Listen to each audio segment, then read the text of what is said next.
guys, Plopinmops here with No Time to Game.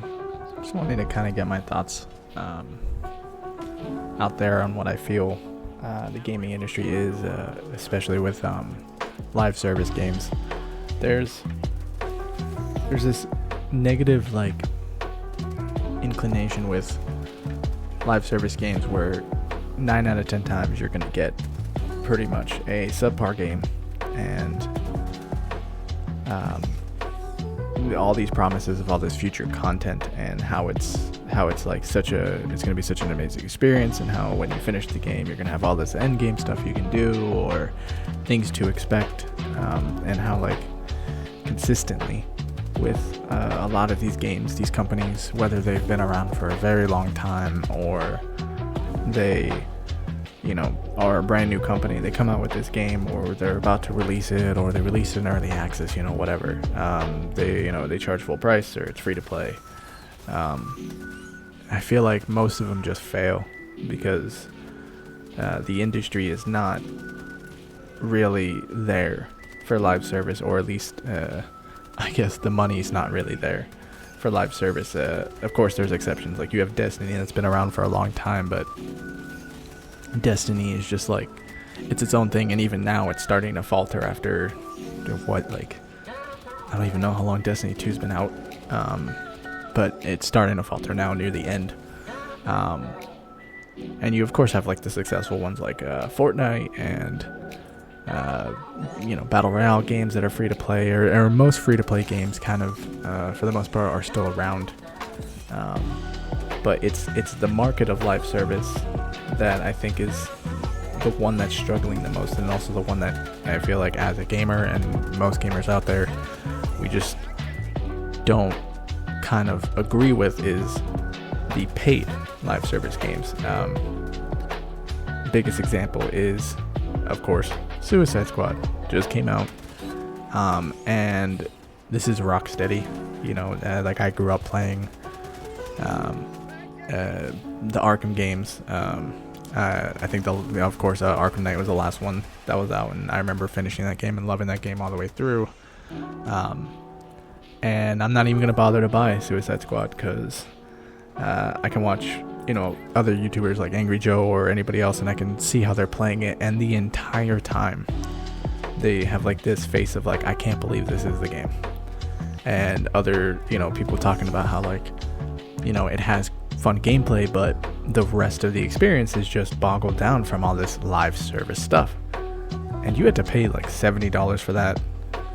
Some people had to pay $100 if they wanted to play it 3 days early for some reason and get some $20 to $30 skins that aren't even complete, and you could actually pay more to complete them, with the promise of all this future stuff. And it's honestly, who cares about these future updates if your base game is crap?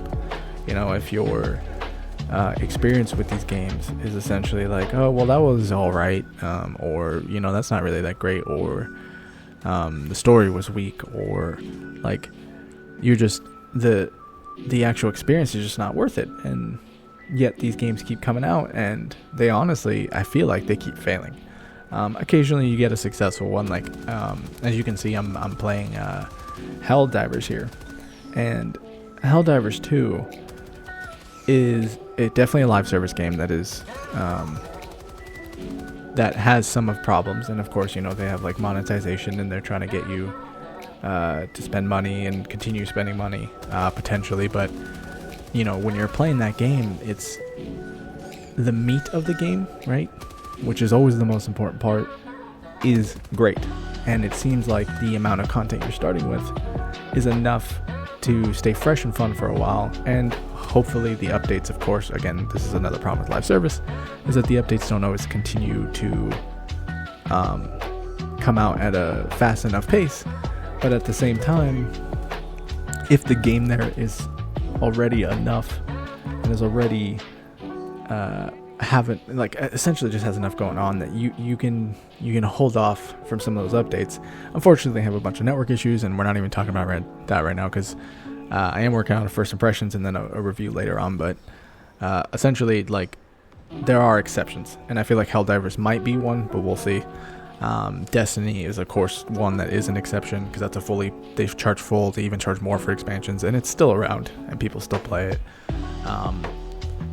But these like paid AAA games, and especially something from Rocksteady, like, that's just so disappointing. And honestly, just I do hope that there's going to be a point where live service is going to stop. Unfortunately, with a lot of reports and stuff we see out there, there's supposedly over 500 coming out in the near future. So we'll see how that goes. If they're all free to play, like, that's fine, because I think like live service works in a free to play model. Fortnite is a big example of that. Games like PUBG still being around once they went free to play. I think even Destiny 2 went free to play, so like that works. And then you have all these MMOs and stuff that are essentially live service, but of course we call them MMOs. They're still around today, especially the good free to play ones. But the main industry, like the paid industry, okay, so imagine if you bought, the biggest example I always think of is if you bought The Last of Us, right? And you have a 12 to 20 hour campaign, but along the way they're like, oh, look at all this loot you can get, and then when you beat the game and you finish the main story, now the world opens up, and you can get all these costumes and skins, and we had to dedicate some of that development, so like some of those story moments were not as good or something. Like that's kind of what I feel live service is. And it really brings down the games, and also they overextend too. Like when I was watching some Suicide Squad gameplay, I was seeing how like a lot of what you're doing is just padding, with occasional like pretty good like cinematics and stuff, but it was mostly padding, not like engaging fun gameplay.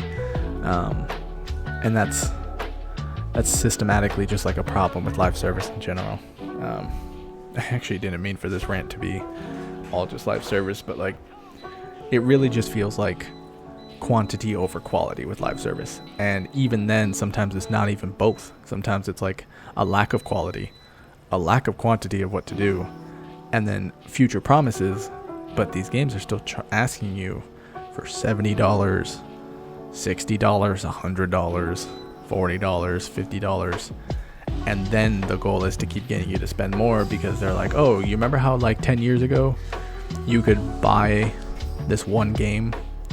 Well, now it's like, you can buy this one game and unlock some stuff by playing it. Now it's like, oh, you can buy this one game, you can unlock like 5 things, and then the rest of it you have to buy.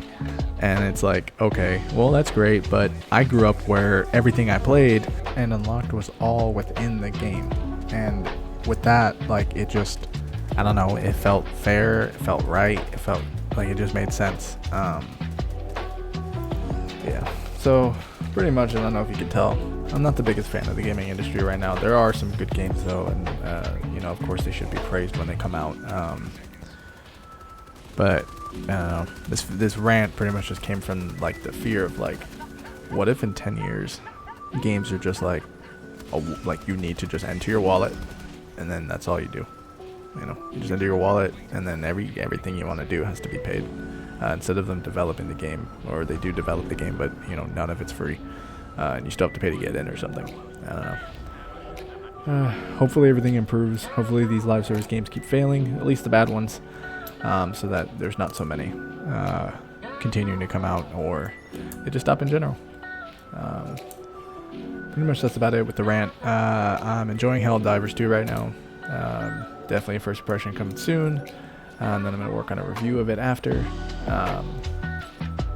If you agree or disagree with what I had to say, just leave a comment down below. Let me know what you think, how you feel, because we're, if you're a gamer, we're all in this together. So thanks for your time. This was Plopinmops. Until next time.